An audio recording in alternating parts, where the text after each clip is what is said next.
¿Qué tal? Buenas noches. Es un gusto saludarlos y decirles bienvenidos a Sala de Prensa. Con el paso de las horas crece la preocupación, la incertidumbre en el planeta por la situación de millones de personas en Ucrania. Las fuerzas militares rusas intensificaron sus ataques aéreos e incluso ya se empezó a evidenciar el avance de las tropas rusas en cercanías a Kiev y en otras zonas del país. Esta es la historia.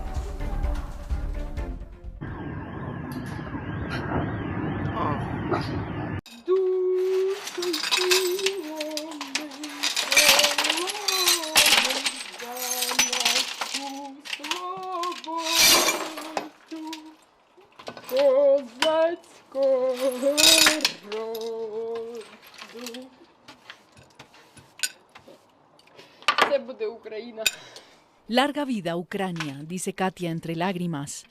Canta el himno nacional mientras recoge los vidrios y los destrozos de los bombardeos rusos sobre la capital.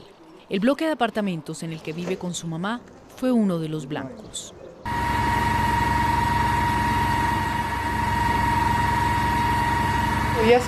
Estaba completamente confundida, no entendía lo que me estaba pasando. Era como si me levantaran y dejaran caer. Entonces escuché gritos, sonidos. Me levanté y vi todas las ventanas rotas, vidrios rotos. Caminé por el piso. Rápidamente recogí algunas cosas, documentos que había preparado en la noche y salí corriendo a la calle. ¿Точно никого нет?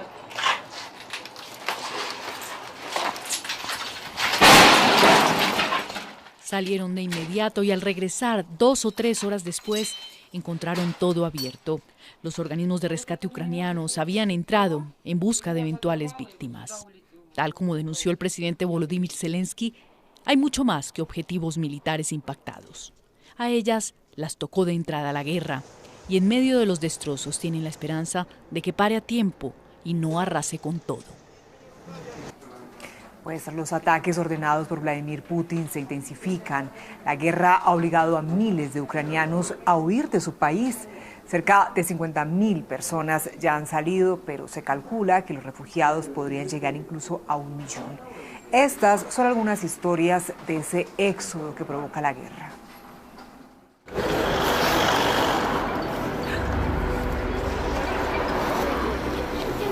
Este abrazo desesperado de un padre que sintió perder a su familia.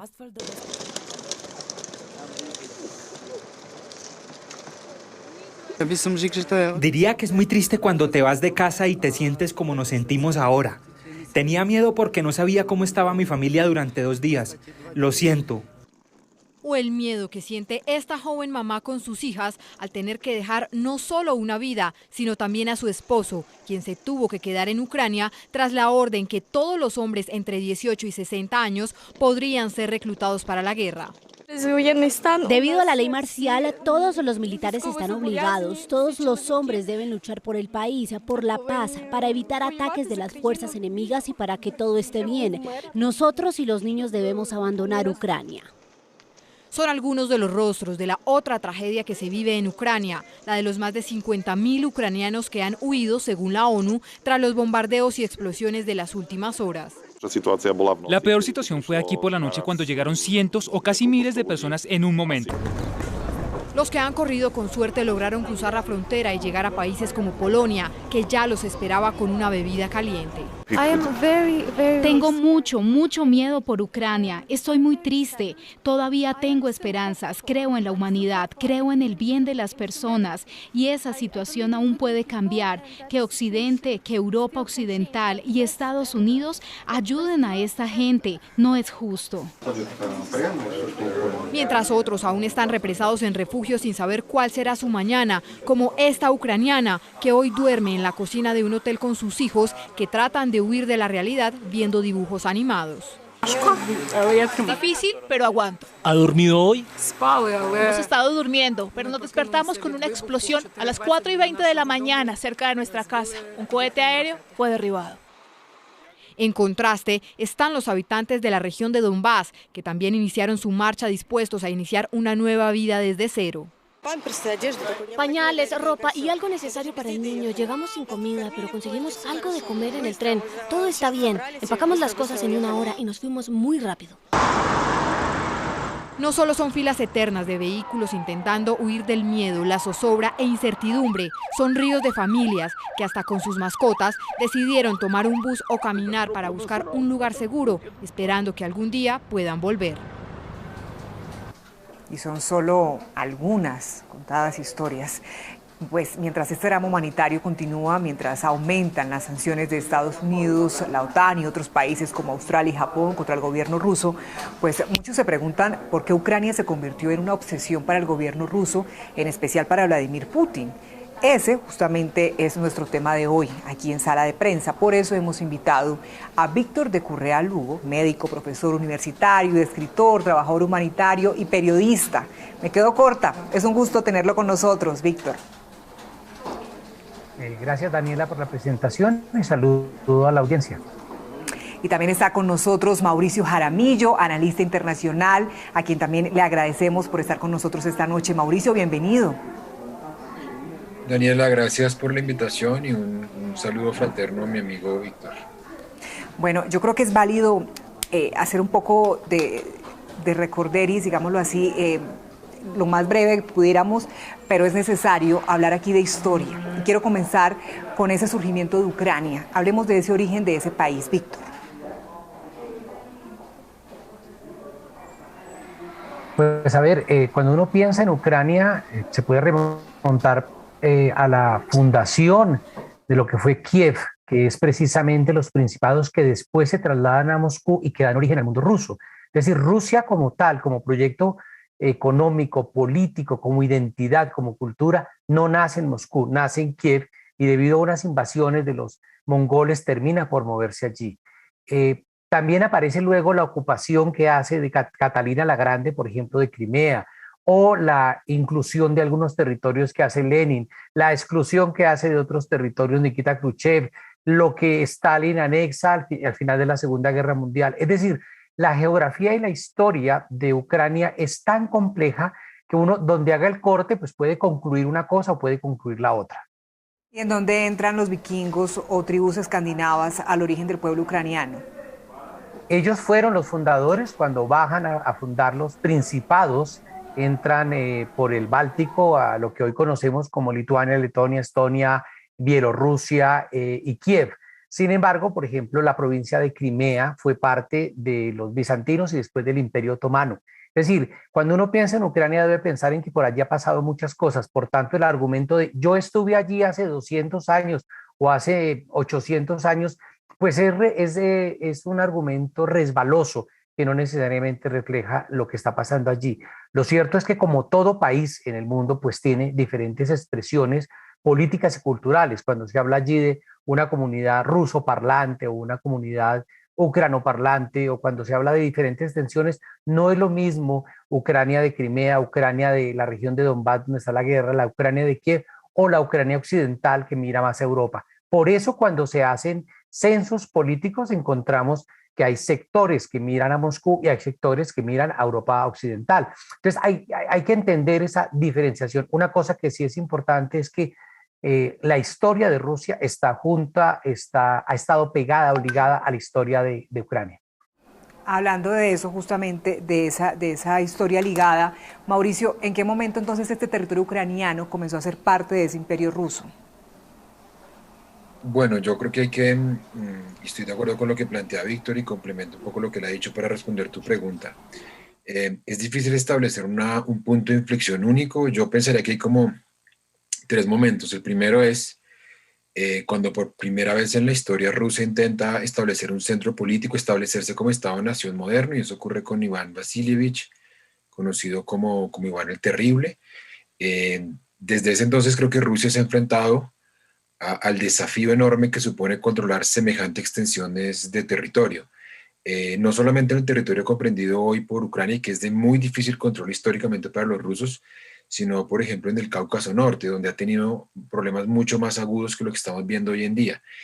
Y luego, como decía Víctor, hay un momento de anexión formal ya con Catalina la Grande y con Pedro. Creo que es con Pedro cuando uno puede ya empezar a sentir en el siglo XIX que efectivamente Ucrania es anexada, pero aquí viene algo muy importante. La anexión de Ucrania al proyecto de Estado ruso no es una anexión que pase solamente por el control de territorio.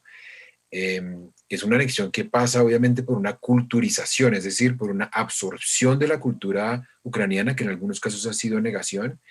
Y esto es una idea que creo que se remonta un poco a la idea que tiene Pedro de cuál debe ser la modernidad en Rusia. Pedro es un poco el que instala esta idea de Estado moderno al estilo occidental, y en esta idea empieza una campaña de rusificación que los ucranianos históricamente han denunciado.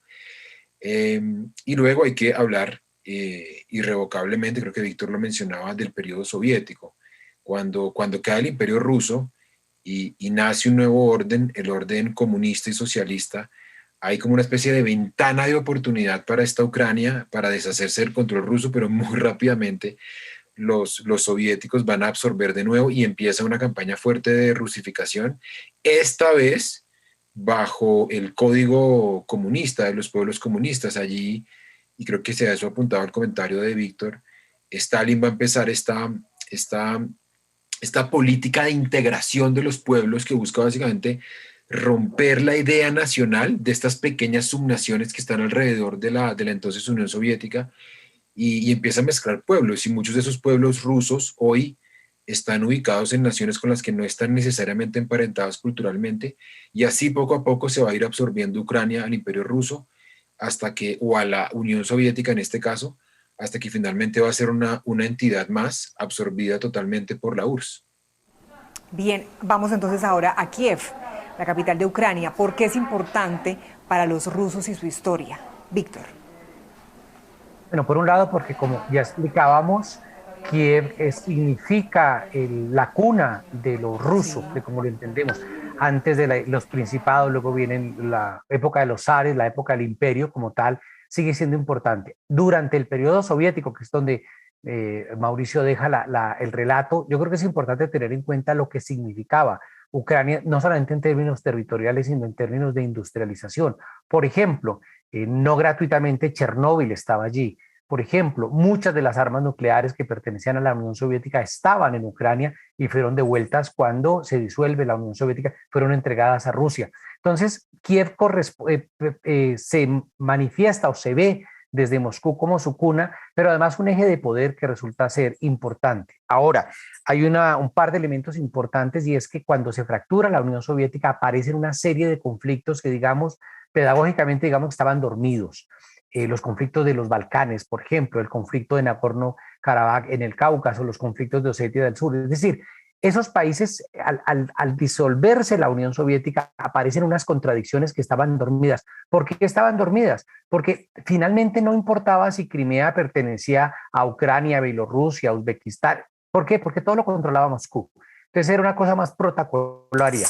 De hecho, Ucrania recibe de vuelta Nikita Khrushchev le devuelve en 1954 la provincia de Crimea, téngala, porque nadie se imaginaba la disolución de la Unión Soviética. Entonces era una cosa más anecdótica sobre quién es el dueño de qué pedacito del territorio. Pero luego, cuando se disuelve todo eso, se dan esos conflictos, aparecen esas tensiones que ya había, aparecen esos rezagos de la rusificación que muy bien Mauricio cuenta, pero también aparecen los rechazos a Moscú, porque Moscú fue profundamente vertical, porque fue centralista, porque alguna gente recordaba la hambruna de los años 30, que fue producida por unas políticas de industrialización muy fuertes que los llevaron a descuidar el campo, porque algunos sectores, por ejemplo, incluso filonazis, no se sentían representados al ser incluidos al final de la Segunda Guerra Mundial. Es decir, hay una cantidad de cosas que aparecen ahí y que afloran cuando se acaba la Unión Soviética. Este afloramiento nos lleva entonces a unas zonas diferentes, a agendas diferentes y a un afán de ubicarse. Ese afán de Ucrania, de dónde soy yo y dónde estoy, los lleva a tocar las puertas de la Unión Europea. También un sector que plantea su acercamiento a Rusia, y donde entramos al problema grande, y es tocar las puertas de la OTAN. La OTAN es una organización, un pacto. Bueno, dale, Daniela, perdón. No. ¿Quieres concluir? Tranquilo, Víctor. Bueno, sí, lo que quería decir es que fundamentalmente la OTAN es un pacto militar que no se disuelve con el fin de la Guerra Fría, que mantiene la Guerra Fría, y además que se ha estado expandiendo hacia el oriente, incorporando nuevos países. Sí. Esa incorporación progresiva, Moscú la ve como una amenaza, y es cuando vuelve a entrar en escena Ucrania como un actor principal. Bien, no sé si Mauricio quiere agregar algo en este punto, y de paso te pregunto, vamos a detenernos en la Unión Soviética. ¿Qué papel jugó Ucrania en ese conglomerado de repúblicas socialistas liderado por Rusia? Es muy importante. Ucrania era la puerta de Europa, era donde existía la frontera natural, digamos, entre la Unión Soviética, las repúblicas soviéticas y los llamados estados satélite, Rumania, Polonia, etcétera.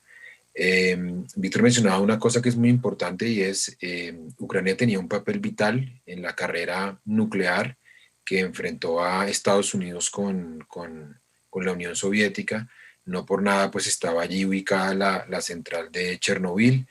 De todos modos, en el periodo soviético siempre hubo la duda, Víctor apenas lo mencionó, porque hizo un repaso muy amplio de la simpatía de algunos grupos ucranianos con el movimiento nazi durante la Segunda Guerra Mundial. Esto ha sido un motivo de discordia constante entre Kiev y Moscú, un poco porque, y lo veíamos en el discurso histórico de Vladimir Putin esta semana, en el que hablaba de constantemente el nazismo para referirse a Ucrania. Yo creo que esto no es una alocución gratuita, no es anodina, obviamente no la estoy justificando, pero creo que tiene una explicación histórica y tiene que ver con esa simpatía que se dice que se le adjudica a una parte importante de la población ucraniana respecto del régimen nazi.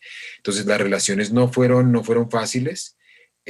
Ucrania fue una república popular, digamos, a la que no se le sometió fácilmente en el poder central. La URSS se comportaba como una suerte de federación, pero tenía un poco la contradicción que al ser un régimen, una democracia popular, que dependía mucho de lo que decidieran los cuadros del partido, pues esos cuadros del partido siempre trataron de debilitar un poco la causa nacional ucraniana.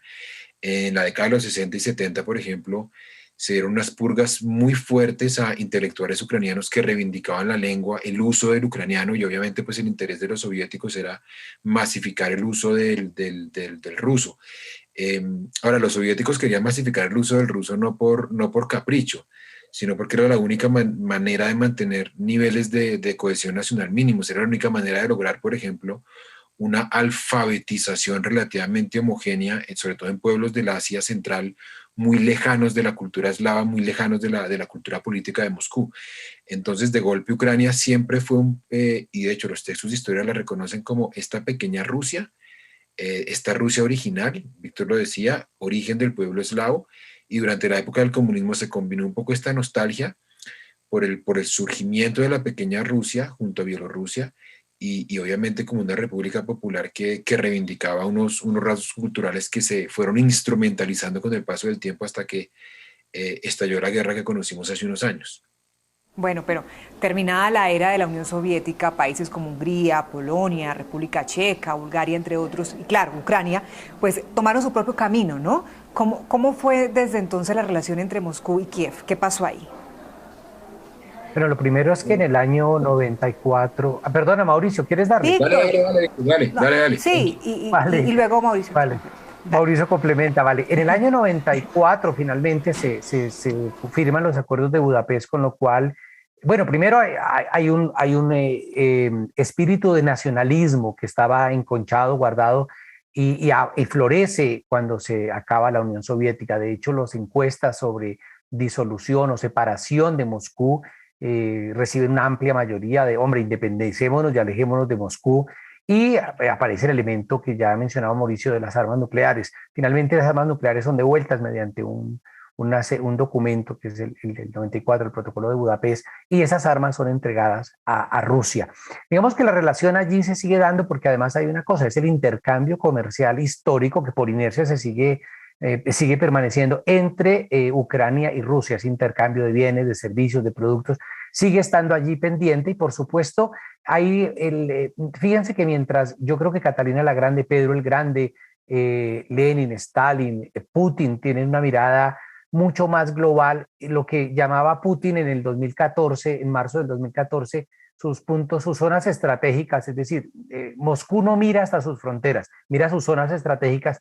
En el caso de Yeltsin, en los años 90, Rusia, digamos que se dedica más a superar sus propios, a lamer sus heridas, digámoslo así, sin desarrollar un papel muy, muy importante hacia afuera. Con la llegada de Putin al poder hay una reconstrucción del nacionalismo ruso también. Él enfrenta la guerra de Chechenia y luego empieza a recordar su importancia en Crimea, por ejemplo. Es decir, cuando Pedro el Grande abre hacia el Báltico, Catalina la Grande abre hacia el Mar Negro, y luego el renacer de la mirada imperial rusa implica volver a mirar al mundo. Y eso implica también reposicionarse, y Crimea pues es fundamental para ver el Mar Negro, para ver el Mediterráneo, para ver el mundo. Por tanto, regresar allí es una cosa que se impone. Por supuesto, hay fuerzas prorrusas y hay fuerzas antirrusas dentro del régimen, dentro del gobierno ucraniano. Hay manipulaciones políticas, hay trampas y, digamos, inercias de cómo se hace la política de la trampa de la corrupción, que vienen heredadas de muchos años, y eso explica la revuelta del 2004, la famosa Revolución Naranja, donde se critica el fraude electoral, y luego tenemos la revuelta del 2014, cuando se acercan a la OTAN, pero a la Unión Europea, pero es Rusia precisamente quien se acerca al presidente de ese momento ucraniano para decirle, hombre, podemos hacer unos negocios, quédese más para este lado, y termina, digamos, desilusionando a la población sobre esa promesa de acercamiento a la Unión Europea. Hay un momento de quiebre importante que son estas manifestaciones en Maidán, en Kiev, donde un grupo importante de la sociedad se manifiesta, se siente traicionado y empieza a buscar un régimen, un gobierno, unas autoridades que reflejen más su pensamiento y que se alejen de ese gobierno que no quiere dar el paso para acercarse a Europa. Eso lleva a una tensión, gobierno del 2014 hasta nuestros días, es un régimen que está mirando más a Europa que a Rusia, que procura alejarse de Rusia y que compra un dulce envenenado que es el ingreso a la OTAN. A partir de allí se desarrolla buena parte de la crisis, pero dejo que mi amigo Mauricio complemente lo que planteé. Sí, porque bueno, en este recorrido histórico ya llegamos a Vladimir Putin y quisiera que Mauricio complementara, si desea, lo que nos acaba de explicar Víctor, y de paso nos digas ahora por qué este presidente de Rusia va de nuevo por Ucrania. ¿Qué pasa aquí? Sí, yo complementaría el muy buen contexto que hizo Víctor diciendo lo siguiente. Hay que recordar un poco que 2003 es una fecha en la que Rusia viene de un debilitamiento muy grande. La OTAN en el 99, justamente en marzo, ha bombardeado inmisericordiamente Belgrado para castigar a Slobodan Milosevic por lo que estaba pasando en la provincia entonces de Kosovo. Y Rusia no pudo hacer nada básicamente. En el 2003, para colmo de males, se estalla una revolución en Georgia, que es la Revolución Rosada, y cae uno de los aliados más importantes que tiene Moscú en la zona, que es Eduard Shevardnadze, el último canciller soviético. Llega al poder en Ucrania, en Georgia, perdón, Mikhail Saakashvili, una persona muy cercana a Estados Unidos y a Europa, y lo primero que hace Saakashvili es decir, yo quiero entrar a la Unión Europea. La primera locución televisiva de Mikhail Saakashvili en la televisión georgiana es bandera de Georgia a un lado, bandera de la Unión Europea en la otra, y Rusia atenta, mirando con mucha preocupación lo que empieza a ocurrir en esta zona de Europa. Un año después de la Revolución Rosada, como bien dice Víctor, estalla la Revolución Naranja. Hay una primera elección en la que gana Víctor Yanukovych, un candidato cercano a Moscú. Hay denuncias de fraude, la elección se repite, la gana un candidato prooccidental y empieza a tomar forma esta idea de que tanto Georgia como Ucrania van a entrar a la Organización del Tratado Atlántico Norte, una organización que se creó para hacerle contrapeso en la época de la Guerra Fría a la URSS y que por obvias razones Rusia ve con desconfianza, además que ha bombardeado 4 años antes una zona que es de vital influencia para el mundo eslavo, como son los Balcanes occidentales. Rusia empieza a emitir alertas a partir de ese entonces, en 2008, y aquí, a mi juicio, este es el origen de la crisis actual. En el 2008, de manera apresurada, George Bush, en esta borrachera de la guerra global contra el terrorismo, en la que Ucrania, Georgia, Polonia, República Checa, los estados bálticos lo han acompañado, borracho de poder, dice, bueno, extendamos a la OTAN a estos dos países, y obviamente viola todo el equilibrio que habían pactado la OTAN y Rusia a lo largo de la década de los 90, bien sea por un documento secreto que salió en estos días por Der Spiegel en el 91, o bien fuera por el acta fundacional del 97 que obliga, o que más bien en el que se compromete Rusia y OTAN a discutir ese tipo de situaciones y a dialogar, las cosas que la OTAN no hizo. Y ahí empieza una tensión muy fuerte, y en la medida en que Ucrania se ha venido acercando a la OTAN, pues Rusia lo que ha dicho es, eso es romper un equilibrio, yo estoy en mi derecho de restablecerlo. Y en segundo lugar, la otra causa, pasa porque en esta revolución de Maidán, los rusos consideran que se han violado sistemáticamente los derechos de la población rusoparlante del Donbass y que Rusia está en su derecho de intervenir para defender a esta población que ha sido arrasada básicamente en toda esta ola prooccidental de Víctor Yushchenko, Petro Poroshenko y el actual gobierno de Zelensky. Bien, pero a mí aún no me queda claro por qué en Ucrania hay nacionalistas, pero también hay prorrusos, Víctor. Por lo mismo que contábamos de qué es Ucrania. ¿Cómo empezó? Me pidieron dar una charla en estos días y yo decidí bautizarla Ucrania, un acto de fe, porque es que es muy difícil definir realmente qué es Ucrania. Ucrania es tanto estos grupos filonazis que pelearon en la Segunda Guerra Mundial a favor de Hitler, como también los millones de ucranianos que pelearon contra Hitler. Ucrania es también esta gente en Crimea como la gente que está en Kiev. Ucrania es tan ucraniano el que está mirando a la Unión Europea y a la OTAN como el que está mirando a una mayor integración comercial con Moscú. Entonces es un país muy dividido. De hecho, en Maidán, cuando los hechos de Maidán del 2014 hicieron una encuesta y más o menos la gente que estaba a favor de entrar al mundo de Europa Occidental, a la Unión Europea, era del 38% de los encuestados. En cambio, los que querían entrar a hacer mayor relacionamiento y aumentar los vínculos con Rusia eran del 38%. O sea, en ese momento el país estaba absolutamente dividido. Y eso lo observamos ahora con los reportes que llegan, y ustedes lo van a ver, esto para la audiencia, cuando dicen, hombre, pero ¿por qué es posible que los paracaidistas que llegaron a Kiev los recibieron con mucho rechazo y mucho miedo, pero algunos sectores de Donbass aplaudieron la llegada de las tropas rusas? Pues porque hay agendas diferentes. Entonces lo que no podemos caer es en el riesgo de decir los ucranianos, ¿no? Como cuando a Churchill le preguntaron qué piensan los franceses y él dijo, no lo sé porque no los conozco a todos. Entonces, así mismo hay una gran diferencia, una gran fractura dentro de diferentes sectores de Ucrania de cara a esto. Ahora, retomando donde veníamos en el 2014, esas medidas donde se habla de discriminación contra los rusoparlantes, incluso en el occidente, en el 2018, prohibieron el uso de libros en ruso. Ahí hay muchas discusiones que requieren después un análisis histórico más cuidadoso, porque también, como bien lo decía Mauricio, se alega un genocidio contra los rusoparlantes que también tiene mucho de argumento, mucho de excusa, una parte de excusa y una de argumento. Lo cierto es que en el oriente de Ucrania, en el 2014 empezó un conflicto armado interno. La guerra no empezó hace 48 horas, la guerra empezó hace 8 años, y de allí aparece un afán donde se mete Alemania y Francia a buscar unos acuerdos. Inicialmente hay unos acuerdos que son los de Minsk. Minsk es la capital de Bielorrusia, el país que está encima de Ucrania, donde se plantea, hombre, primero cese inmediato del fuego, negociaciones y resolvamos esto. Esos no se cumplen. Luego se amplía a un protocolo que tampoco se cumple y a un Minsk II donde está Alemania y Francia y que tampoco se cumple. Entonces, esto también lo utiliza como argumento, estoy explicando, no estoy justificando, por parte de Putin de decir, hombre, 8 años durante un conflicto armado interno donde el gobierno de Kiev se comprometió a proteger a las minorías rusoparlantes en esta zona, donde hay ya 14.000 muertos, 1,5 millones de desplazados, entonces yo me meto para proteger a la población rusa y además tengo la agenda de prevenir y de mandar un mensaje absoluto y contundente de que Ucrania no va a ser parte de la OTAN. ¿Por qué? Porque un misil desde Kiev hasta Moscú llegaría en 4 minutos. Con eso último que nos acabas de decir, Víctor, entonces Putin no busca solo el renacimiento del imperio ruso, busca algo más, Mauricio. Sí, yo digamos, me aparto mucho de las lecturas que tienen determinismo histórico. He oído a mucha gente en estos días hablar de una nostalgia de Putin por el imperio, por la Unión Soviética. Creo que con Putin hay un rompimiento, básicamente porque la Rusia moderna había sido una Rusia que defendía a rajatabla el principio de no injerencia.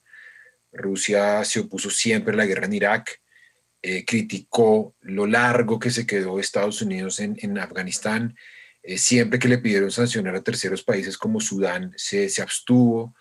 Y ahora me parece que con Putin Rusia entra en una era distinta, de rompimiento de la multilateralidad, cosa que no habíamos visto con Rusia. Yo lo que creo es que detrás de lo de Ucrania hay dos razones que no tienen mucho que ver con la historia del imperio, sino con la historia de la posguerra fría de la que veníamos hablando con Víctor. La primera es, yo creo que Putin se cansó de esperar una señal contundente de la OTAN para para congelar el proceso de extensión hacia Georgia desde Ucrania. Para mí esto no se puede desligar desde Georgia. Y digo porque en 2008 la OTAN abre esa puerta y nunca la cierra. Nunca la cierra. Han pasado 14 años y no hubo nunca un pronunciamiento formal de no queremos hacerlo. Así que la Unión Europea le dijo no a Turquía y le dijo no sin ningún problema, sin ningún sonrojo. Y la Unión Europea jugó ambiguamente con esa posibilidad hasta que a Putin, me parece a mí, se le acabó la paciencia sin querer justificar, y coincido con Víctor en lo que está pasando. Y en segundo lugar, Daniela, creo que tiene que ver también este deber constitucional que se han impuesto los rusos de defender a los pueblos que ellos sienten afectos, y en este caso al pueblo rusoparlante del Donbass. Mi hipótesis es que Putin se cansó de esperar una señal de Kiev de un alto al fuego efectivo. Los testimonios que llegan de la gente que está en estas dos regiones es básicamente que el ejército ucraniano nunca dejó de hostigarlos, con el agravante que había grupos paramilitares como las milicias de Azov que estaban constantemente hostigando a estas personas. Después de que Putin acaba la alocución en la que reconoce la independencia de Lugansk y Donetsk, la gente dice que empezaron a dispararles a las casas. Obviamente yo no estoy justificando la acción militar, que me parece injustificable desde todo punto de vista, pero simplemente creo que las razones tienen más que ver con neutralizar a Ucrania, que se había vuelto un poder en ascenso, que desafiaba constantemente la hegemonía de Rusia como garante del orden en toda la región. Rusia está acostumbrada a asegurarlo cuando se le pide. Armenia y Azerbaiyán con el concurso de Turquía. Kazajstán por demanda de ese gobierno. Georgia en 2008. Y no va a dejar que esta vez sea la excepción. Mauricio, quiero seguir contigo porque ya que lo has tocado, ¿eso significa que la Guerra Fría no ha terminado o cómo lo entendemos?